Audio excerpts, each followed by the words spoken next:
აგვისტოს ომიდან 17 წლის თავზე ზესტაფონში ქვეყნის ტერიტორიული მთლიანობისთვის დაღუპულთა ხსოვნას პატივი კიდევ ერთხელ მიაგეს. ადგილობრივი თვითმმართველობის წარმომადგენლებმა ტრადიციულად დაბა შორაპანში აგვისტოს ომის გმირი ზაზა ფერაძის სახელობის მემორიალი ყვავილებით შეამკეს. მარგვეთის ეპარქიის სასულიერო პირებმა საქართველოს ერთიანობისთვის გარდაცვლილთა სულის მოსახსენებელი პანაშვიდი გადაიხადეს. ზაზა ფერაძე 2008 წელს რუსეთ-საქართველოს ომში სნაიპერის ტყვიამ მაშინ იმსხვერპლა, როდესაც დაჭრილი მეომრების გადასარჩენად მიბრუნდა ფრონტის ხაზზე. ზაზა ფერაძე დაჯილდოებულია ვახტანგ გორგასლის მესამე ხარისხის ორდენით. ეს ჩვენ პატივი მივაგეთ 2008 წლის ომში დაღუპული ზაზა ფერაძის მემორიალს. ზაზა ფერაძე და ის ხალხი, რომელიც იმ უთანასწორო ომში დაიღუპნენ, ისინი საქართველოს გმირები არიან, მათ თავი შესწირეს საქართველოს კეთილდღეობას და დიდება და ხსოვნა მინდა ვთქვა იმ გმირების, რომლებმაც არა მარტო 2008 წელს, არამედ წინა პერიოდშიდაც საქართველოს კეთილდღეობას თავი შესწირეს. 2008 წლიდან გავიდა 17 წელი და ჩვენ ვიხსენებთ ყველა იმ გმირებს, ყველა იმ სამოქალაქო პირს, სამხედროებს, ვინც თავი შესწირა 2008 წლის აგვისტოს ომს. ასევე მე მინდა ოჯახს ხნეობა უსურო, გამძლეობა და ჩვენი ეს დაღუპულები ყველა არის გმირი და მე მინდა რომ ყოფილიყოს ესეთი გმირები ყველა ჩვენი შვილები და ჩვენი მომავალი, რომ ჩვენი ქვეყანა იყოს ერთიანი, მთლიანი.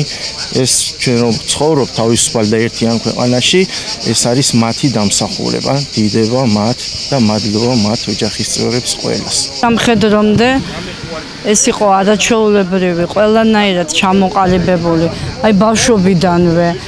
და როდესაც მე სამხედრო სამსახური დაიწყო, დასაკვირველია ჩადგა ამ რიგებში, იყო აფხაზეთის ომშიც, იყო სამაჩაბლოს ომშიც, არაჩვეულებრივი, ყველა მხრივ მოწესრიგებული ადამიანი. სულ ყოველთვის ჩამოდიოდა, ესე იგი გვეამაყებოდა, რომ ესე იგი ჩვენ ვიყავით მისი სანათესაო, არაჩვეულებრივი. აქ რომ მოდიოდა სტუმრად ერთი საბოლოო ის იყო, ესე იგი მახსენდება ბიცოლავა და მეუთხარი ბიცო როგორ ახაზაზე გენაცვალა და აი რაღაცა ისეთი თვალებით შემომხედა, მის შემდეგ ჩვენ აღარ გვინახავს მე. იყო არაჩვეულებრივი, აი ყველანაირად, მართლა საამაყო და სასახელო ადამიანი. მეამაყება, რომ ჩვენ ვართ ზაზა ფერაძის სანათესაო და აი მის ქუჩაზე ვარ და აი ყველანაირად მეამაყება.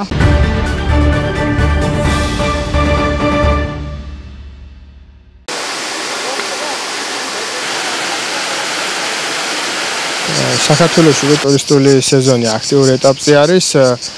სოფელ საზანოში და მის შემოგარენში მრავლად არის უკვე საოჯახო სასტუმროები, მარნები, რომლებიც მასპინძლობენ უცხოელ სტუმრებს. მაგრამ ამ მხრივ ჩვენ ვაწყდებით პრობლემას, ეხლა ვიმყოფებით სამცვერას ჩანჩქერზე. შეიძლება ითქვას, რომ აქ მოსვლა საფრთხის შემცველია, არის საგზნობრად მოულელი. მაგალითად 2 დღის წინ დაიმტრო ერთი ადამიანი და ეხლაც სამავთყოფოში იმყოფება, მალე გამოჯანმრთელებას უსურვებთ. პირველ რიგში მოსაგვარებელი არის დასუფთავების კუთხით მდგომარეობა. ამ მიმართულებით შესაბამისი სამსახურისკენ ვერ გავიშვათ ნამდვილად ხელს, ვინაიდან ადგილზე დგას ნაგვის ურნები, მინდა მოსახლეობას და აქ მომსვლელ ადამიანს ზოგადად მოუწოდო, ნუ დატოვებენ ნარჩენებს ადგილზე და ჩვენს ქვეყანას მხოლოდ სუფრასთან ჭიქის აწევით ნუ გავიხსენებთ. პირველ რიგში ეს არის ჩვენი სახე და ვიზრუნოთ ერთმანეთზე და ზოგადად სუფთა გარემოში რომ ვიყოთ. და რაც შეეხება ინფრასტრუქტურის მიმართულებით, 2 წლის წინ აქ 400.000-მდე თანხა დაიხარჯა, მაგრამ სამწუხაროდ ძალიან მინიმალურად ეტყობა ამ ადგილს ეს ამოდენა თანხა. კარგი არის რომ არსებობს ჩამოსასვლელი გზა, კარგია საპარკინგო სივრცე, მაგრამ ვინც ამ ადგილს კარგად იცნობს და მეთანხმება რომ რაც საპარკინგო სივრცეს ქვემოთ არის გაკეთებული, ნამდვილად არ მოითხოვდა ამ ადგილის სპეციფიკა ამ ყველაფერს. იქ არსებული ის კიბის საფეხურები, რომელიც ჩადის მდინარის პირას, ასე ვთქვათ, მოწყვეტილი არის ჩანჩქერიდან. აქ პირველად მომსვლელი ქართველის და უფრო მეტად უცხოელი ადამიანისთვის ეს ყველაფერი არის დამაბნეველი. ვინაიდან იქ რომ ჩადის მდინარის პირას, ჩანჩქერს ვერ ხედავს და ვერ ნახულობს და ბრუნდება უკან გულდაწყვეტილი. ასევე დაზიანებული არის ეგრეთ წოდებული ბონდის ხიდი, რომელზეც სახიფათო არის უკვე გავლა და ბევრი აქ მოსვლელი ადამიანი შიშით ვერ ბედავს გასვლას. მე პირადად უკვე დიდი ჯგუფები აქ ფაქტურად ვეღარ ჩამომყავს, წინაპირაში მყავდა საკმაოდ დიდი ჯგუფი, ასაკიანი ხალხიც იყვნენ და აქედან უსაფრთხოებიდან გამომდინარე ვამჯობინე რომ არ ჩამოვსულიყავით. ჩემი აზრით, ანუ როგორც ვახსენე, დასუფთავების პრობლემა უნდა მოგვარდეს პირველ რიგში და ინფრასტრუქტურის ნაწილში, მაგალითად, საპარკინგის სივრციდან პირდაპირ რომ გადმოდიოდეს, რითაც სარგებლობთ აქ მოსული 90% ადამიანების, ანუ რა ჩამოსასვლელი გზაც არის, იმ გზას უნდა დაუკავშირდეს საპარკინგის სივრცე. ამ ეტაპზე არის მოუწესრიგებელი, არის სილიანი და ფეხით სურავს და სახიფათო იქ ჩამოსვლა. ადგილობრივებისთვის ეს შეიძლება პრობლემას ჩვენთვის არ წარმოადგენდეს, მიჩვეული ვართ აქ დაბადებული გაზრდები ვართ, მაგრამ როდესაც მოდის უცხოელი სტუმარი, ეს ამის მოგვარება არის აუცილებელი. ასევე მნიშვნელოვანია ამ ეტაპზე აქ არ დგას რაიმე საინფორმაციო ბანერი, რომელზეც უნდა იყოს ამ ადგილის მცირე ისტორია დატანილი და უცხოელ სტუმარს მით უფრო გაუჩნდეს უცხოელ სტუმარს იცოდეს თუ სად მიდის და რა უნდა ნახოს. ამის ასე ვთქვათ გაკეთება აუცილებელია და ამ ყველაფრის მოგვარება არა უშუალოდ ამ ადგილის განვითარებაზე იმოქმედებს, არამედ მიმდებარე სოფლების და მოსახლეობის ძალიან ბევრს აქვს უკვე ტურისტული ობიექტი და ბევრსაც კიდევ იდეები აქვს ამ მიმართულებით რომ განვითარდეს და ამ ყველაფრის მოგვარება არის აუცილებელი და ვფიქრობ მომავალში ეს პრობლემა გადაიჭრება როგორც მოსახლეობის და ასე ვთქვათ შესაბამისი ორგანოების ჩართულობით და უნდა მოგვარდეს აუცილებლად.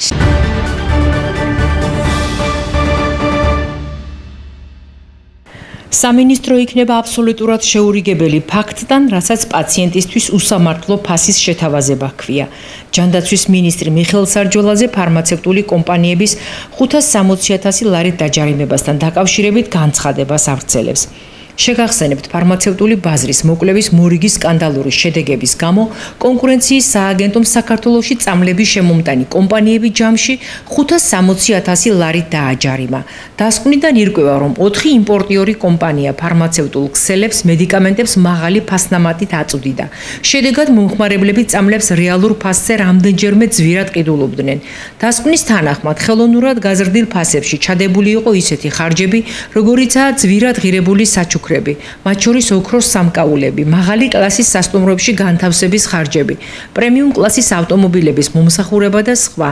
ჩატარებული მოკვლევა 2023 წლამდე იმ პერიოდს ეხება, როდესაც მედიკამენტების ფასი რეფერენტული სისტემით, ანუ სახელმწიფოს მიერ დადგენილი ფასით ჯერ არ რეგულირდებოდა. სააგენტოს დასკვნის შედეგებს ყველა მსხვილი დაჯარიმებული კომპანია არ ეთანხმება. ფარმაცევტული სფერო არის ის სფერო, სადაც ალბათ ყველაზე ხშირად გამოითქმის ფასების ხელოვნურად ზრდასთან დაკავშირებით და კონკურენციის ნაკლებობასთან დაკავშირებით საყვედურები. ეს ხშირ შემთხვევაში რა თქმა უნდა აბსოლუტურად არგუმენტირებულია. ბოლო ხანებში რა თქმა უნდა ვთქვათ, რომ გადაიდგა ძალიან მნიშვნელოვანი ნაბიჯები ამ თვალსაზრისით ვითარების გასაუმჯობესებლად, თუმცა რასაკვირველია, აი მსგავსი ანალიტიკური დოკუმენტები იძლევა რა თქმა უნდა სიგნალებს აიმისოთ, რომ კარგად გვესმოდეს, რომ ეს მუშაობა გასაგრძელებელია, საიმისოთ, რომ რეალურად სამართლიანი ფასით სარგებლობის შესაძლებლობა კონდეს ქართულ პაციენტს. ეს არის კრიტიკულად მნიშვნელოვანი. ის მანკიერებები, რომელიც ამ შესწავლამ გამოავლინა, მათ შორის ისეთი კატეგორიის ხარჯების შეყვანა ფასნამატის სახით, არ ვიცი, ფასის წარმოქმნის თვალსაზრისით, რა თქმა უნდა, ეს არის აბსოლუტურად მიუღებელი რამ და ეს არის ის, რისთვისაც რა თქმა უნდა იყოს მოწოდებული კანონმდებლობა, რომ ითვალისწინებდეს ასეთი შემთხვევებისთვის შესაბამის პასუხისმგებლობას.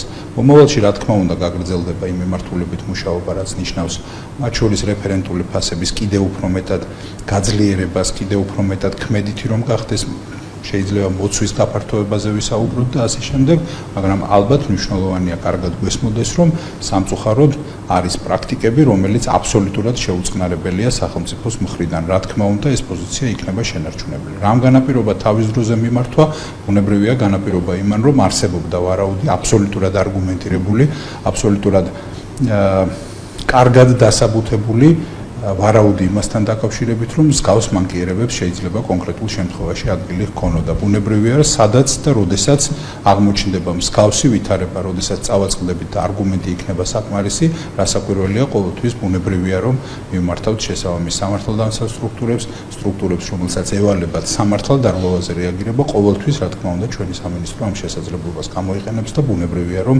იქნება აბსოლუტურად შეურიგებელი იმასთან, რასაც ქვია უსამართლო ფასის შეთავაზება პაციენტისთვის. ბოლო ხანებში განსაკუთრებით მნიშვნელოვან მედიკამენტებთან დაკავშირებით არსებულმა რეგულაციებმა მნიშვნელოვნად ხელი შეუწყო მსგავსი კონკურენციის დეფიციტის აღმოფხვრას და შესაბამისად მეტად უფრო გაჯანსაღებულია ბაზარი, თუმცა კიდევ ერთხელ ვიმეორებთ ხაზგასმით, რომ ყოველთვის არსებობს საფრთხე, რომ სადღაც რაღაც პროცესი უსწორო მიმართულებით გაიქცეს. აი ამ თვალსაზრისით ყოველთვის თვალს ვადევნებთ, რა თქმა უნდა, პროცესს და შესაბამისად როგორც კი გაჩნდება საფუძველი კონკრეტული მიმართვისთვის, რა თქმა უნდა, იქ არ დააყოვნებს ჩვენი სამინისტრო. კონკურენციის სააგენტომ ჯანდაცვის სამინისტროს მიმართვის საფუძველზე დაიწყო მოკვლევა რიგ მედიკამენტებზე არარეალურად მაღალი ფასნამატების შესახებ, რომელიც 2023 წლის დეკემბერში მივაწოდეთ კონკურენციის სააგენტოს და დადასტურდა 4 კომპანიის შემთხვევაში აღნიშნული ფასნამატების არსებობა, რაც მიუთითებს იმაზე, რომ ფასწარმოქმნის პროცესი არ იყო კონკურენტული ქვეყანაში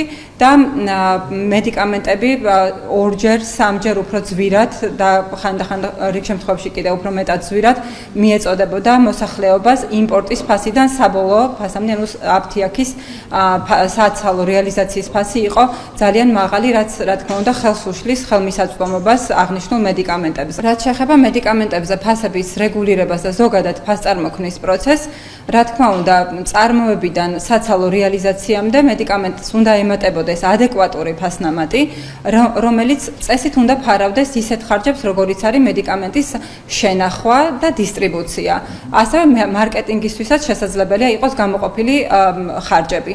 თუმცა ეს ყოველივე სხვადასხვა ქვეყანაში და განვითარებულ ევროპულ ქვეყნებში არ აღემატება საბითუმო და საცალო ფასნამატები როგორც წესი 40%-ს. ჩვენ შემთხვევაში მოკვლევა ზუსტად იმიტომ დავიწყეთ, რომ ეს იყო 1000% და მეტი, რამდენიმე მედიკამენტზე 3000%-იც კი იყო ფასნამატი და ამ შემთხვევაში მოკლედ კონკურენციის სააგენტომ მოკვლევის შედეგად გამოავლინა და უკვე ასახელებს იმ ხარჯებს, რაც შედიოდა მედიკამენტის ღირებულებაში. ეს არის მაგალითად სხვადასხვა ძვირადღირებული მანქანებით გადაადგილების შესაძლებლობა, ასევე არ ვიცი, ოქროს და ძვირფასეული სამკაულების ხარჯები, ასევე არის კოსმეტიკური და სტომატოლოგიური მომსახურების ანაზღაურების ხარჯი, რაც არანაირად არ ჯდება ეთიკური მარკეტინგის პირობებში.